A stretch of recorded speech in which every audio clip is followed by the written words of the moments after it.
에베소서 4장의 말씀과 창세기 24장의 말씀을 갖고 관계 끊고 이어 맺는 열매, 관계 끊고 이어 맺는 열매, 이런 제목으로 함께 하나님 말씀을 나누도록 하겠습니다.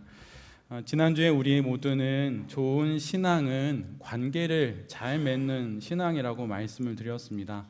신앙이 좋은 것은 성경 66권을 해마다 통독을 하고, 전체를 다 외우고, 성경을 꿰뚫는 지혜와 지식, 또 신비의 체험의 유무, 또 방언 기도가 술술 나오고, 사역과 섬김에 불타는 헌신을 보이는 것이 좋은 신앙이 아니라고 말씀을 드렸습니다. 좋은 신앙은 하나님과 관계가 좋은 것, 또한 사람들과 관계가 좋은 것입니다. 왜 그런 것인가요? 신앙이라고 하는 것 자체가 그 대상을 두고 하는 것이기 때문이에요. 혼자 공부를 해서 지식을 쌓고 신비의 경험 혼자 많이 하는 게 그게 신앙이 아닙니다. 신앙하는 그 대상이 앞에 있고, 믿고 앙망하는 그 대상이 앞에 있기에 그분과 관계가 좋은 것이 곧 좋은 신앙인 것이죠. 그리고 또한 그 길을 함께 걸어가는 성도들과의 관계가 좋고, 또한 가족들의 또는 여러 사람들과의 관계가 좋은 것이 바로 신앙이 좋은 것입니다. 그래서 우리는 이런 내용을 갖고 지난주에 3가지 정도로 내용을 요약해서 나누었습니다. 모든 관계가 중요하지만 모든 관계의 중심이 되는 관계가 있는데, 그것은 바로 하나님과의 관계라고 말씀을 드렸고, 그 관계를 잘 맺어야 한다고 말씀을 드렸습니다. 그래서 홀로 하나님과 관계를 맺을 줄 아는 자가 되는 것이 모든 관계를 맺는 첫 번째 조건이라고 말씀을 드렸습니다. 그리고 두 번째로는 모든 관계는 자기 땅에서부터 시작된다고 말씀을 드리면서 경계가 있어야 관계가 시작된다고 말씀을 드렸어요. 그래서 관계를 맺어가면서 내가 없어지거나 나의 세계랑 내가 살아가는 삶이 없어지면 관계를 잘 못 맺고 있는 것입니다. 무엇인가 문제가 있는 것이에요. 그리고 세 번째로는 관계 맺음 없이는 열매 맺음이 없다고 말씀을 드렸습니다. 그래서 성령의 9가지 열매, 사랑으로부터 절제에 이르는 그 열매를 맺는 것이 곧 성화이고, 그것이 그리스도인으로서 잘 살아가는 대표적인 증거인데, 그 모든 열매들을 자세히 보면 다 관계 속에서 맺게 된다는 것이에요. 그래서 관계에 속하지 않고 홀로 산에 가서 움막을 짓고 혼자 기도하는 것으로 좋은 성도가 될 수 없습니다. 그래서 관계 속에 들어와서 믿음의 사람들과 함께, 아니면 복잡한 세상사 가운데 끌려 들어와서 관계 맺음으로 열매를 맺고, 곧 그 열매가 그가 좋은 신앙을 갖고 있는 증거가 되는 것이지요. 그래서 관계는 그토록 중요한 것이라고 말씀을 드렸습니다. 이런 이해에 이어서 오늘은 그러면 좀 더 구체적으로 어떻게 관계를 맺어가는 것이 성경적으로 좋은 방법들이 무엇이 있는지 또 함께 나누었으면 합니다. 관계를 맺는다는 것은 그냥 서로 만나면 되기도 합니다. 그렇지만 더 좋은 관계를 맺기 위해서는 노력과 연습이 필요합니다. 여러분 혹시 관계를 잘 맺기 위해서 연습해 보셨나요? 누구랑 만나기 전에 그와 나눌 이야기들을 이렇게 노트에 한번 적어보거나, 아니면 만나기 전에 30분 전쯤 가서 미리 장소에 머물러서 오늘 만나면 어떤 얘기를 하지? 이렇게 머리로 이미지 트레이닝 하듯이 혹시 해보셨나요? 근데 사실 그렇게 해보는 것이 좋은 겁니다. 미팅을 하든 어떤 면접을 보든 아니 누구와 대화를 하든 먼저 가서 머리로, 생각으로, 마음으로 돌아보는 것이 여러분 잘하는 것이에요. 그렇다면 여러분, 하나님과의 좋은 관계를 맺으려면 우리가 어떻게 해야 할까요? 그건 방법이 있는데, 여러분 말씀과 기도, 찬양과 예배를 통해서 그분을 자주 만나야 합니다. 이것 없이 하나님과 친해지고 친분을 쌓을 수 있다고 생각하는 건 여러분 되지 않는 일이에요. 그런 거 말고 다른 것으로, 예를 들면 어떤 뜨거운 집회에 참여하거나 한두 번의 뜨거운 예배로 하나님과 관계가 좋아졌어? 여러분 그렇지 않은 것이에요. 이것은 갈증 나는 그 목마름을 탄산수나 소금물을 마시는 것으로 달래려고 하는 것과 똑같은 것입니다. 오히려 몸에 좋은 생수를 한 모금 또 두 모금 이렇게 마시는 것을 통해서 갈증이 해소되듯이, 하나님과의 관계가 좋아지기 위해선 여러분이 하기가 좀 힘들어하는 말씀 묵상을 매일 하셔야 하고, 기도를 매일 하셔야 하고, 찬양을 자주 듣고 예배를 잘 드리는 것으로 오직 하나님과 가까워질 수 있어요. 가끔 성도님들 중에 그런 거 말고 하나님을 위해서 대단한 사역을 하면 되지 않냐라고 생각하는데, 여러분 그걸로 안 됩니다. 제가 선교지에 갈 때 항상 우리 송이자매하고도 몽골을 다녀왔는데 항상 성도들에게 부탁한 게 있어요. 뭐냐면, 우리는 선교지를 가지만 그곳에 계신 선교사님과 그곳에 있는 지체들에게는 그곳은 생활지라고. 그래서 그곳에 생활하는 분들의 모든 것을 맞춰야 한다는 얘기를 신신당부를 합니다. 왜 그런 것입니까? 우리의 신앙은 특별한 선교지에서 뭔가 특별하게 벌어지는 게 아니라 우리의 일상이 벌어지는 그 생활의 터전 위에서 우리의 신앙생활이 이어지기 때문이에요. 그래서 한두 번의 뜨거운 무엇인가를 맛보는 것보다 밋밋한, 아무런 느낌도 없는 듯한 말씀 묵상을 매일 하는 것, 기도를 매일 하는 것, 여러분 그것이 훨씬 중요합니다. 그걸 통해서 하나님과 우리가 가까워질 수 있는 것이에요. 그럼 이런 하나님과의 관계를 중심으로 다른 사람들과의 관계는 어떻게 우리가 맺어야 할까요? 내용들을 좀 정리해 보면, 첫 번째로는 앞에 PPT에 나온 것처럼 왜곡하지 않아야 합니다. 관계를 잘 맺지 못하는 이들의 내면에 있는 가장 큰 장벽은 무엇일까요? 사실 그것은 불안이에요. 예수님의 말씀을 왜곡해서 구원을 못 받습니다. 예수님의 그 진리를 제대로 파악하지 못해서 구원으로부터 떨어져 나갑니다. 모든 관계는 그것으로부터 어그러지는 것이에요. 그런데 그 내면 안에 무엇이 문제냐면, 왜곡함으로 말미암아 그가 말하고는 현실을 제대로 보지 못합니다.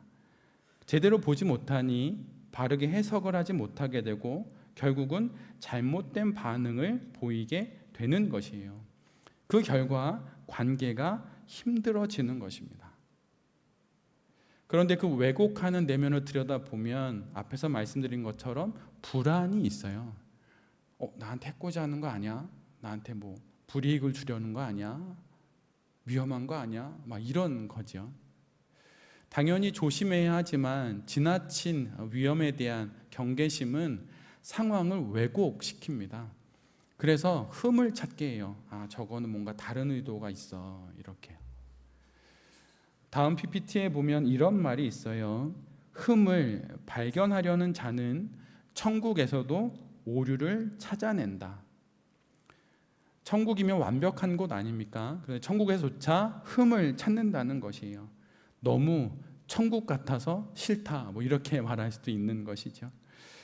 관계는 여러분 무엇으로 맺습니까? 말로 맺습니다. 그런데 그 말의 대부분이 흠을 찾고 부정적이라면 관계를 맺기는 정말 어렵습니다. 그리고 아무리 좋은 성품의 사람이라도 그런 사람을 가까이 하기는 어렵습니다. 꺼릴 수밖에 없는 것이에요. 어떤 사람도 이런 사람들을 가까이 하고 싶지는 않습니다. 그러니 당연히 관계가 좋지 않은 것이죠. 누군가와의 관계 속에서 왜곡이 왜 문제입니까? 왜냐하면 왜곡이 높으면 공감 능력이 떨어집니다.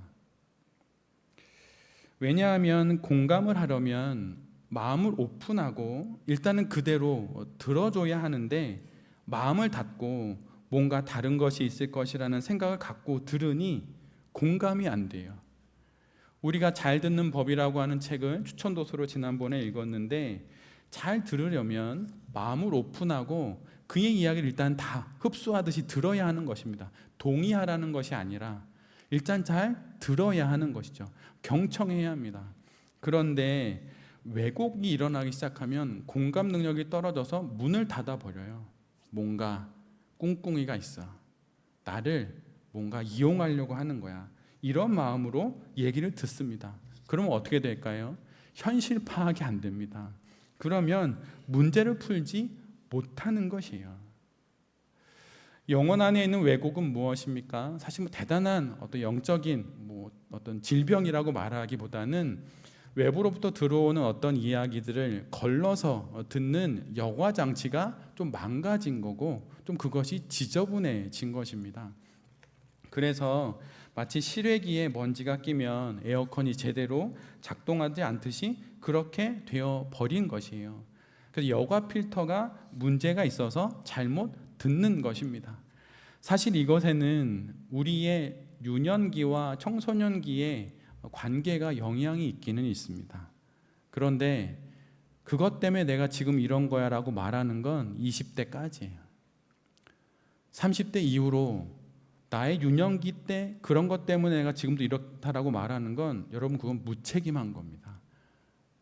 엄마 때문에, 언니 때문에, 동생 때문에, 형 때문에 20대까지만, 30대부터는 그 책임은 본인에게 있는 것이에요. 그래서 만약에 정수기 필터가, 에어컨 필터가, 여과기가 문제라면 그거를 청소할 생각을 해야 하는 것입니다. 안 그러면 왜곡된 시선으로 사람을 보고 상황을 보기 때문에 계속 어려워져요. 가끔 대화를 나누다가 여러 이야기를 듣게 될 때가 있는데, 저를 찾아오시는 분들 중에 유독 나만 힘들고 나에게만 상황이 더 어렵고 힘들다고 그렇게 말하시는 분들이 있어요. 그런데 대개의 경우는 그분만 유독 어렵고 힘든 상황을 겪는 것이 아니라 그 상황을 다루어야 할 나이가 되었음에도 불구하고 그것을 다룰 만한 능력이나 스킬을 배우지 못했기 때문에 벌어지는 일들이 훨씬 많습니다. 그래서 청소년기에 자아상이 왜곡되고 타인과의 관계가 왜곡된 것을 30대, 40대, 50대, 70대까지 계속 유지하고 있는 분들을 보게 되는 것이에요. 그래서 우리는 이런 시선을 바꿔야만 합니다. 복음을 들음에 있어서도 왜곡된 시선은 크나큰 문제예요. 그래서 세고 강하고 자극적인 것, 한번 딱 손을 대면 짜릿한 것, 그게 바로 이단의 가르침에 훌떡 넘어가는 것이에요. 앞에 PPT에 보는 것처럼 그럼 우리가 이 왜곡도를 어떻게 해결해야 될까요? 그것은 관계 속에서 의식적으로 긍정적인 면과 상대의 긍정적인 의도를 찾아야 합니다. 의식적으로, 의도적으로 찾는 것이에요. 그 사람의 의견에 다 동조한다 그런 게 아닙니다.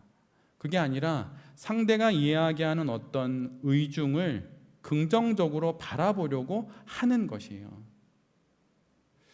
모든 사람들이 우리들에게 특별히 우리들만의 공경에 빠뜨리려고 한다는 생각은 여러분 비합리적입니다.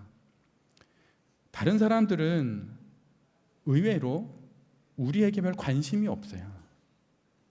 여러분이 지난주에 뭘 입고 왔는지, 여러분이 어제 뭘 먹었는지 별로 관심이 없습니다. 내가 하찮아서가 아니라 자기에게 관심을 갖느라, 또 다른 사람들이 나를 어떻게 쳐다볼까에 관심을 갖느라 타인에게 관심이 별로 없어요. 그래서 여러분 의도적으로 관계 속에서 의식적으로 긍정적인 면과 그 긍정적인 뜻을 찾아야 합니다. 문제는 이런 태도, 이런 면이 없기 때문에 우리 가운데 여러 일들이 일어나게 되는 것이에요. 그러면 왜 우리가 이런 마음을 갖지 못하는 것일까요? 그것은 우리 안에 너무 불안이 많아요. 근데 우리 불안은 그 이전에 설교에서 많이 다루었습니다. 두려움에 대해서도 또 걱정에 대해서도 많이 다루었기 때문에 여기서 또 다루진 않겠는데, 내면에 불안이 많으면 여러분 무엇이 문제냐면 자기 자신과 화평을 누리지 못합니다. 그래서 내 자신과 불화함으로 인해서 내 앞에 있는 상대의 뜻들을 계속 왜곡하게 되고, 그래서 그 사람과 평화하지 못하게 되고 관계가 다 어려운 것이에요. 그래서 여러분, 누군가 관계를 잘 맺기 위해선 내 자신과 먼저 평화해야 합니다.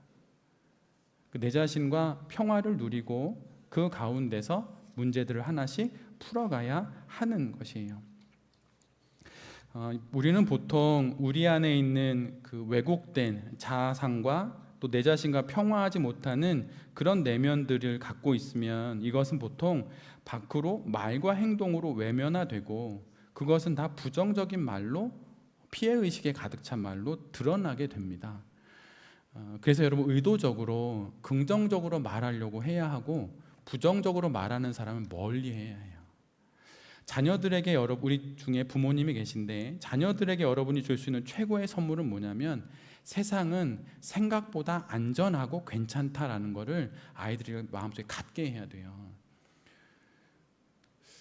아이들을 회심시킨다고 하는 그 이유로 회심을 본인이 시키는 것도 아닌데 회심의 길로 인도한다는 이유로 죄와 벌, 지옥 이거에 대해서 너무 강조하는 건 어느 목사님은 그것은 죄라고 얘기했어요. 오히려 아이들에게 심어줘야 하는 건 괜찮아, 안전해, 너가 적절하게 행동하면 모든 건 다 괜찮아, 이런 마음을 심어줘야 하는 것입니다.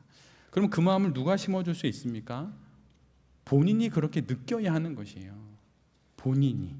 그리고 그런 마음을 느끼면 긍정적인 말이 나오고 그 주변엔 사람들이 많게 됩니다.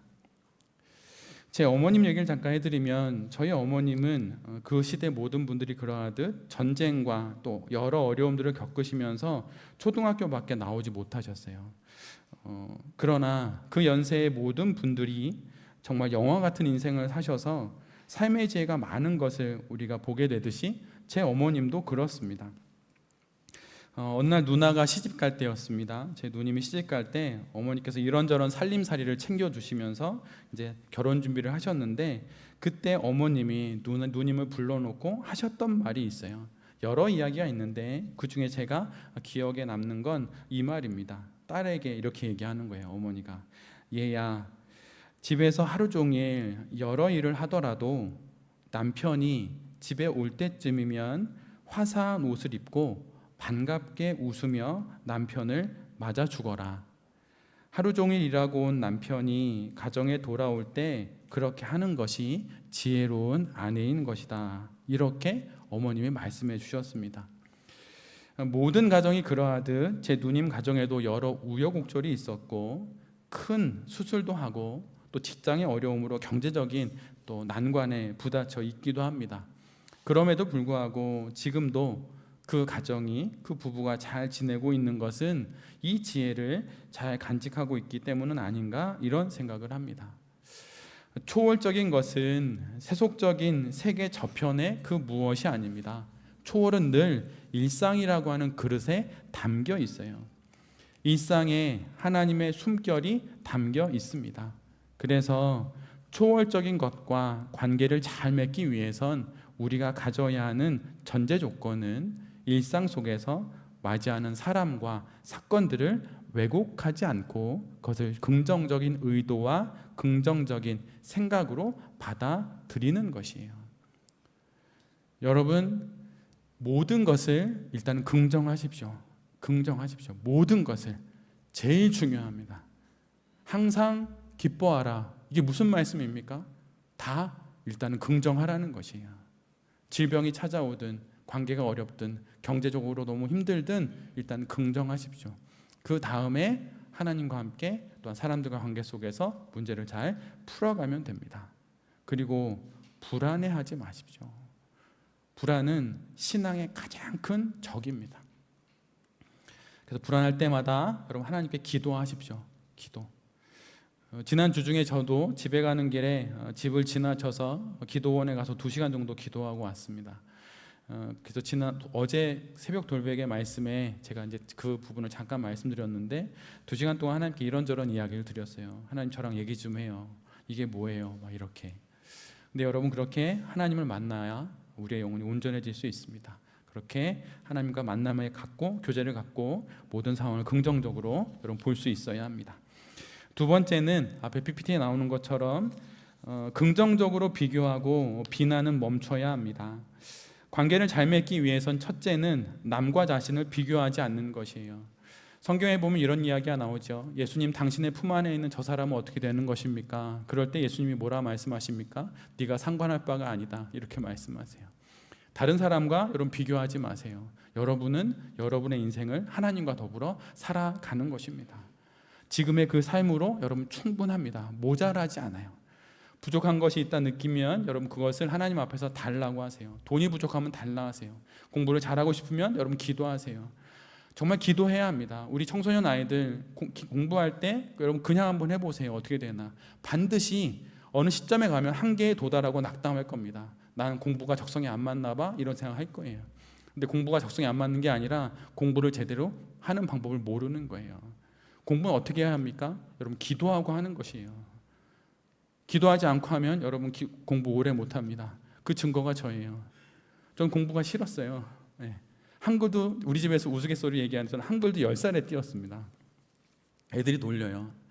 공부 얘기하면 아빠는 한글 10살에 띄웠으면서 무슨 공부 얘기하냐고 막 이렇게 놀립니다. 근데 그럴 때면 또 제가 공부 많이 했던 걸 얘기하죠. 아빠 공부 많이 했다 막 이렇게요. 근데 여러분 공부 잘하는 건 여러분 기도해야 하는 거예요. 진짜 기도하고 여러분 공부하십시오. 여러분 기도하고 일하십시오. 기도하고 모든 일을 하세요. 그 별 볼 일 없는 것 같은 그 짧은 1, 2분의 기도가 여러분 엄청난 일을 일으킵니다. 지금은 모르는데 나중에는 아는 거예요. 그래서 다른 사람과 여러분 비교할 필요가 없어요. 그리고 둘째는 남을 비방하지 않는 것이에요. 다른 사람의 흠을 잡고 여러분 비방할 필요가 없어요. 그걸 비교하지 않고 비방하지 않고 비난하지 않고 그냥 그들을 보면서 배워야 할 것은 배우고 내가 멀리해야 될 것은 멀리하면 되는 것입니다. 지금 우리가 함께 묵상하고 있는 요한계시록 2장 5절에 아시아의 7교회 중에 첫 번째 교회인 에베소 교회를 향해서 이렇게 말씀하시죠. 그러므로 내가 어디서 떨어졌는지를 생각해서 회개하고 처음에 하던 일을 계속하거라. 내가 지금 미끄러졌는지 떨어졌는지 멀리 벗어났는지 우리는 무엇으로 아는 것입니까? 내 옆에서 여전히 그 일을 잘하고 있는 사람들을 보면서 비교하며 아는 것이에요. 그래서 관계 속에서 나보다 뭔가 좀 잘난 사람들을 보고 아이 저건 뭔가 꿍꿍이가 있어, 저 사람 낙하산이야, 이렇게 손가락하지 말고 무엇인가 잘 되는 사람이 있으면 그를 보고 아 나는 좀 많이 벗어났나? 라고 생각하면서 요한계시록 2장 5절의 말씀을 기억하고 난 어디서 미끄러졌지? 내가 어디서 소홀했지? 내가 어디서 나태하고 부족했지? 라고 생각하고 다시 돌아오면 되는 것입니다.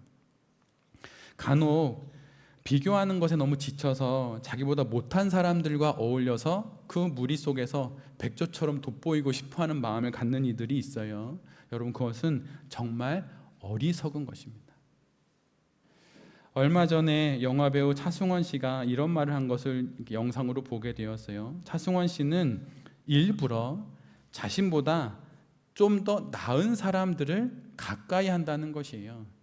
그래서 그렇게 하고 나의 모자람과 그의 잘남을 비교하면서 아 내가 이거 부족하구나라는 것을 알고 스스로 발전할 수 있는 계기로 삼는다는 것입니다. 이 말은 나보다 못한 사람을 멀리하라는 것이 아니라 좋은 비교가 되어 배움이 되는 사람들을 가까이 하라는 것이에요. 우리 공동체에도 말씀 묵상을 주일까지 하는 분이 계십니다. 진승 형제가 오늘 또 주일까지 했어요. 제가 깜짝 놀랐어요. 사실은 주일은 쉬는 날인데 너무 은혜가 됐어요. 사실은 아 진승 형제도 주일날도 말씀을 묵상하시는구나. 다른 분들도 하시겠지만 주일날 못 올리시는 거겠죠. 근데 여러분 이렇게 본이 되거나 좋은데 나도 한번 해보고 싶은데 라고 하는 일을 하는 분과 비교해서 자신의 부족한 부분을 채워가는 것이 잘하는 것이에요. 그것이 소위 인생에서 성공하는 것입니다. 나보다 잘난 사람, 나보다 좀 더 뛰어난 사람, 그 사람을 뒤에서 험담하는 것이 아니라 저 사람에게 저게 있네 하고 그 부분만 배워서 잘 따라하는 것이에요.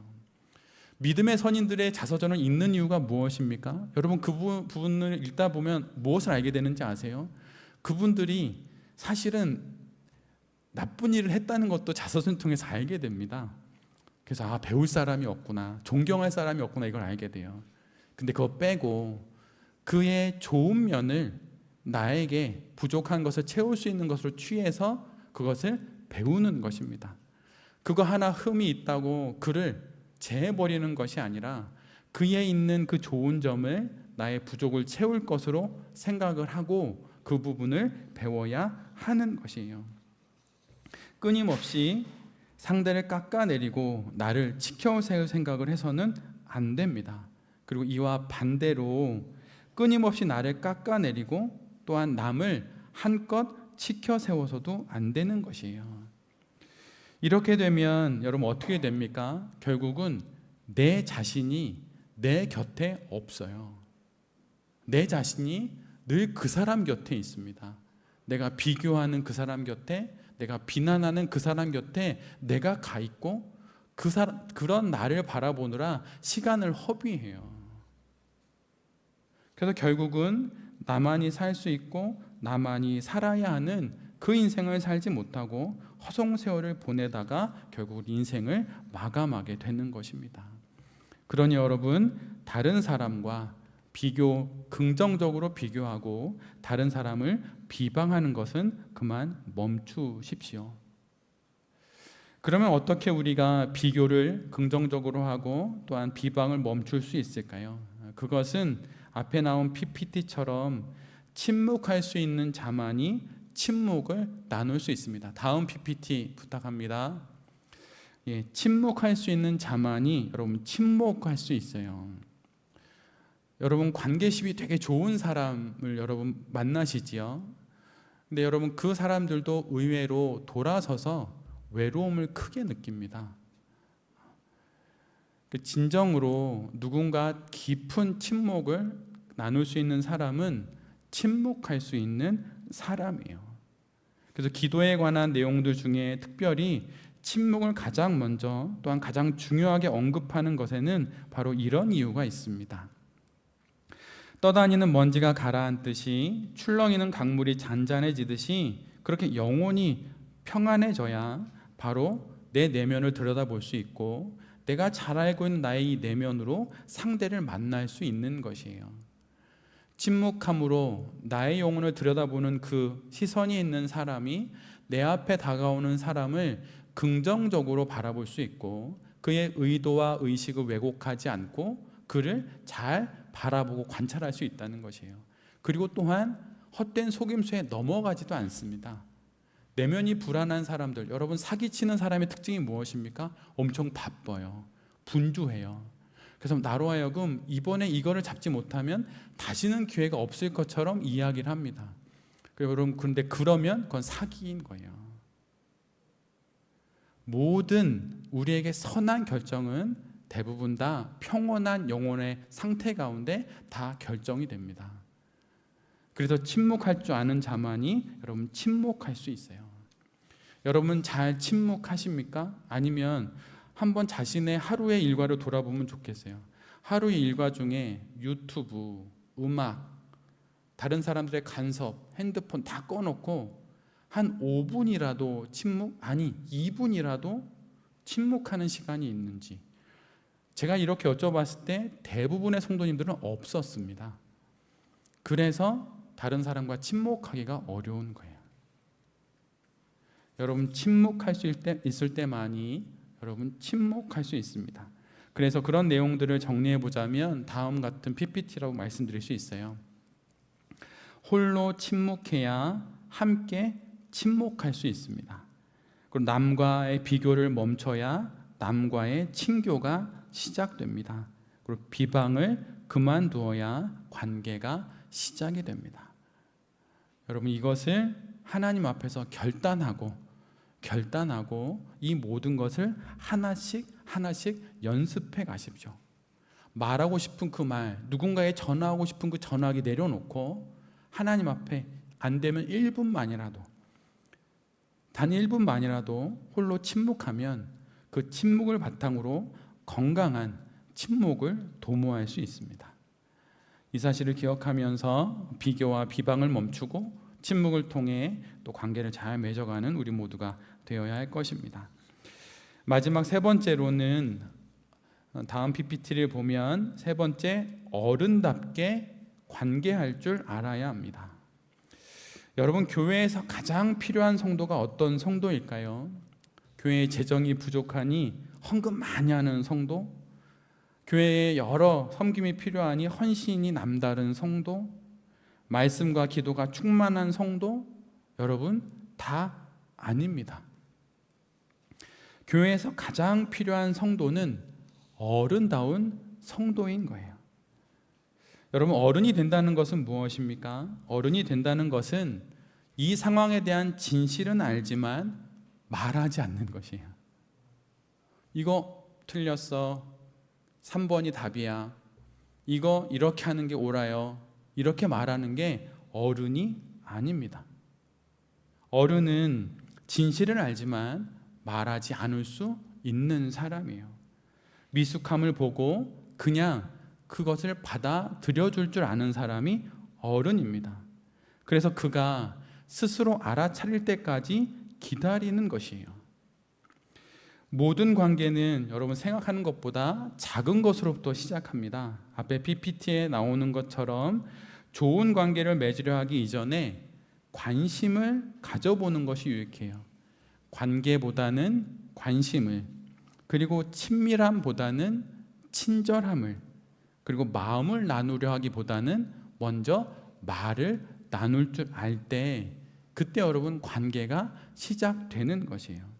그런데 우리는 대부분 관계를 잘 맺어야 돼, 친밀해야 돼, 마음을 나눌 줄 알아야 돼, 이렇게 말하면서 이 더 쉬운 것을 되게 간과합니다.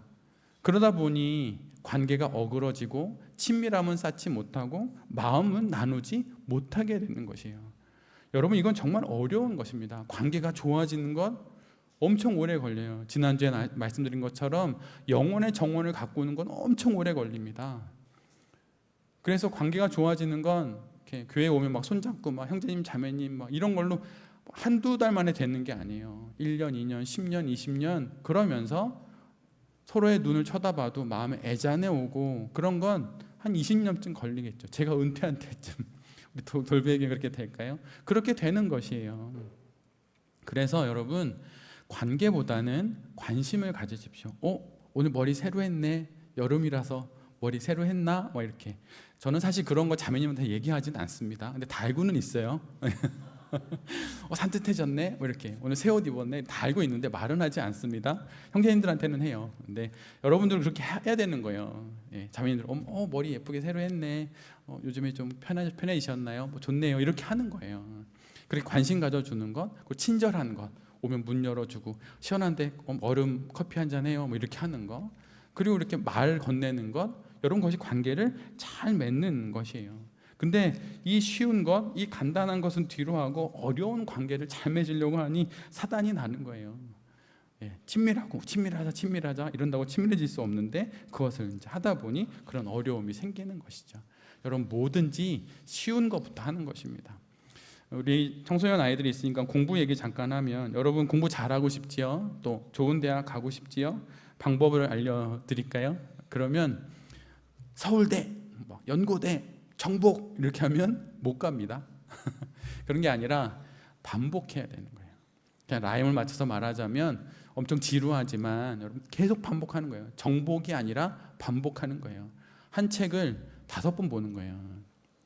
5번 보는 거예요. 그러면 여러분 합격이에요. 모든 시험, 여러분이 보는 시험 5번 보는 거예요. 근데 여러분 5번 보는 아이들이 있을까요? 없을까요? 없습니다. 있긴 있겠지. 공부 진짜 열심히 하는 애들. 근데 거의 없어요. 상위 몇 프로? 반복해야 잘하는 거예요. 영어 단어 반복해야 외워야 되는 거예요. 수학 공식, 사회, 과학 다 반복하는 것이 여러분 잘하는 것이에요. 그렇게 공부 잘해서 여러분 원하는 직업도 갖고 그랬으면 좋겠습니다. 여러분이 잘 알고 있는 알베르 까미가 이런 말을 했어요.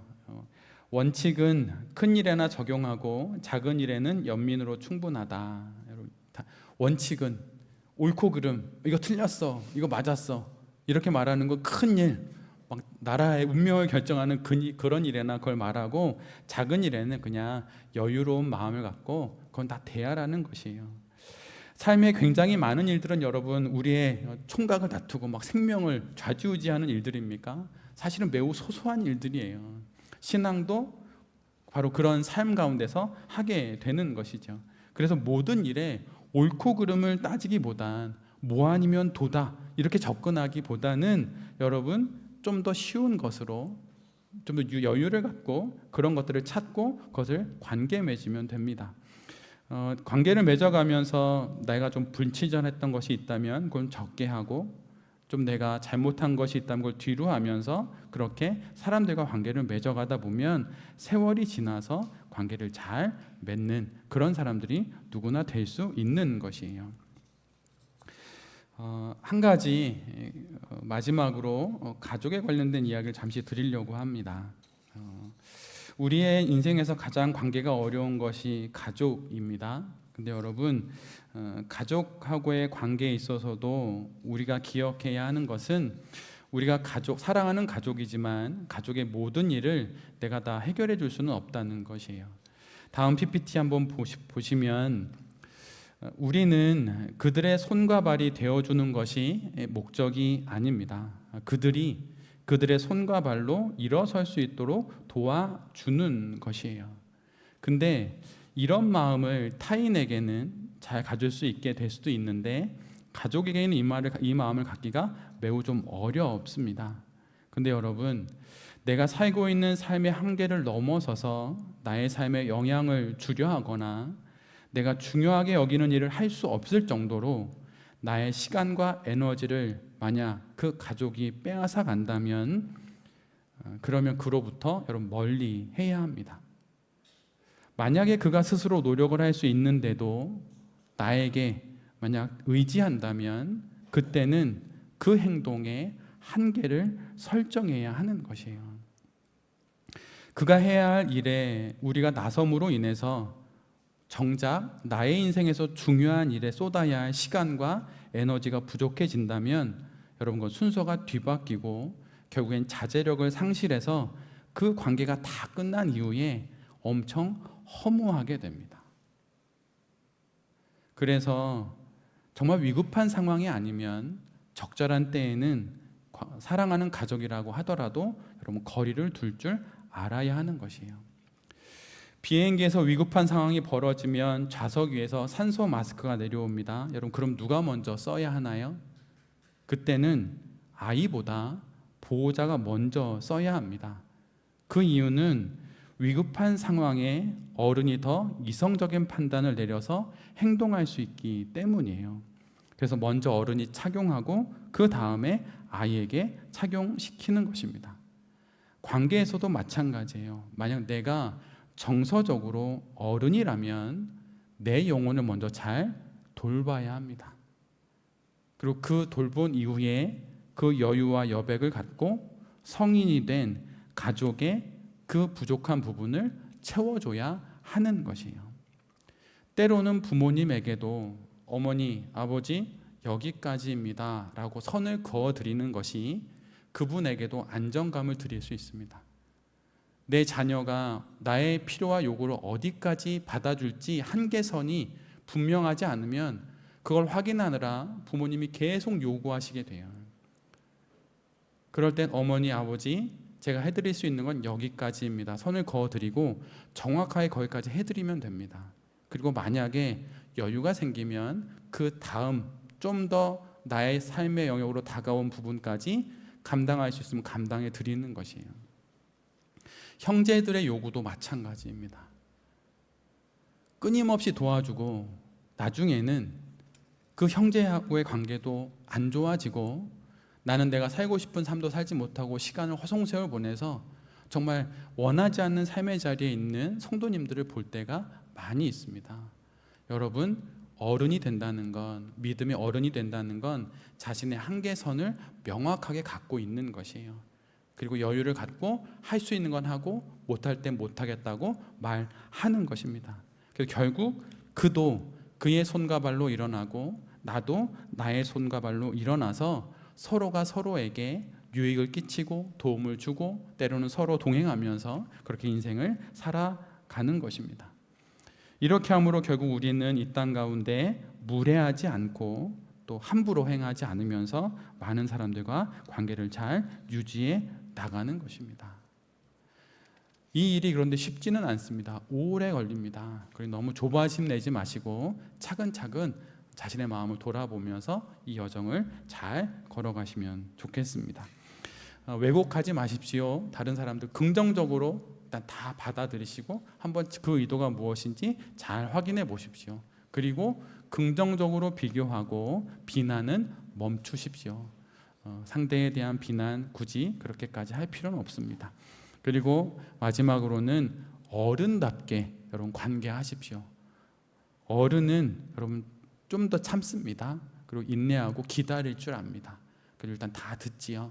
이렇게 어른답게 관계를 잘 해나가다 보면 우리 안에서 성령의 열매가 맺히는 것을 잘 보게 될 것입니다. 여기 계신 모든 성도님들과 또 이 말씀을 전하는 제 자신이 정말 어른답게 장성한 그런 어른답게 큰 믿음을 갖고 어른으로서 많은 사람들과 관계를 잘 맺고 또 원하는 인생을 하나님 앞에서 잘 살아가는 그런 성도들이 될 수 있기를 간절히 기도드립니다. 아멘.